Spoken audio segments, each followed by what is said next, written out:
ഇന്നത്തെ വീഡിയോ ഒരു സാരിയുടെയും ബ്ലൗസിൻ്റെ റിവ്യൂ ആണ്. ഞാൻ മീഷോയിൽ നിന്നും ഫ്ലിപ്കാർട്ടിൽ നിന്നും വാങ്ങിയ സാരിയും ബ്ലൗസുമാണിത്.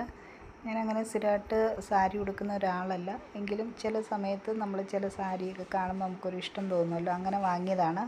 ഇത് സാധാരണ നമ്മൾ പേജിൽ നിന്നൊക്കെ വാങ്ങുമ്പോൾ 1100 1300ഒക്കെയാണ് അതിന് വില ഇട്ടിരിക്കുന്നത്. പക്ഷെ ഞാനിത് മീഷോയിൽ നിന്ന് വാങ്ങിയത് 368 രൂപയ്ക്കാണ് വാങ്ങിയത്. പിന്നെ ക്വാളിറ്റി രണ്ടും തമ്മിൽ വ്യത്യാസം കാണും. ഞാൻ ഒന്നോ രണ്ടോ വട്ടം ഇത് ഉടുത്തിട്ട് മാറ്റിയിടുന്ന ഒരു സാരിയാണ്, അതുകൊണ്ടാണ് ഇത്രയും വില കുറഞ്ഞത് തന്നെ ഞാൻ ചൂസ് ചെയ്തത്. പക്ഷേ എനിക്ക് ഈ സാരി കണ്ടപ്പോൾ ഒരു ഇഷ്ടം തോന്നി, അതുകൊണ്ട് വാങ്ങിയതാണ്.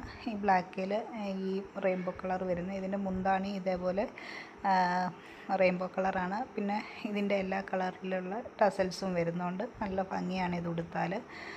അതുകൊണ്ട് തന്നെ ഞാനിത് വാങ്ങി. അപ്പോൾ ഇതിനൊപ്പം ഞാനൊരു ബ്ലൗസ് കൂടെ നോക്കിയായിരുന്നു റെഡിമെയ്ഡ് വാങ്ങാൻ, പക്ഷേ എനിക്കത് ഫ്ലിപ്കാർട്ടിൽ നിന്നാണ് കിട്ടിയത്.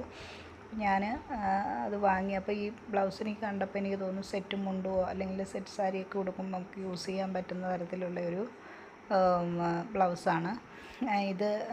ബാക്ക് ഓപ്പൺ ആയിട്ടുള്ള ഒരു ബ്ലൗസാണ് വരുന്നത്, പ്രിൻസസ് കട്ടാണ്. ഇതിൻ്റെ വില 1572 ആയിരുന്നു. പക്ഷെ ഞാൻ 448 രൂപയ്ക്കാണ് വാങ്ങിയത്. കയ്യിലും കഴുത്തേലും ഒക്കെ ഈ പൈപ്പിംഗ് ഒക്കെ വെച്ചിട്ട് നല്ല ഹൈലൈറ്റ് ആയിട്ടുള്ള ഒരു ബ്ലൗസാണ്. പിന്നെ ഞാൻ എൻ്റെ സൈസിനെക്കാട്ടിലും ഒരു 2 സൈസ് കൂടുതലാണ് വാങ്ങിയത്. നമ്മൾ ഇനി ചേരാതൊക്കെ വന്നു കഴിഞ്ഞാൽ നമ്മൾ തിരിച്ചയക്കുമല്ലോ എന്ന് ഓർത്തിട്ട് ഷേപ്പ് ചെയ്താൽ മതിയല്ലോ എന്നോർത്ത്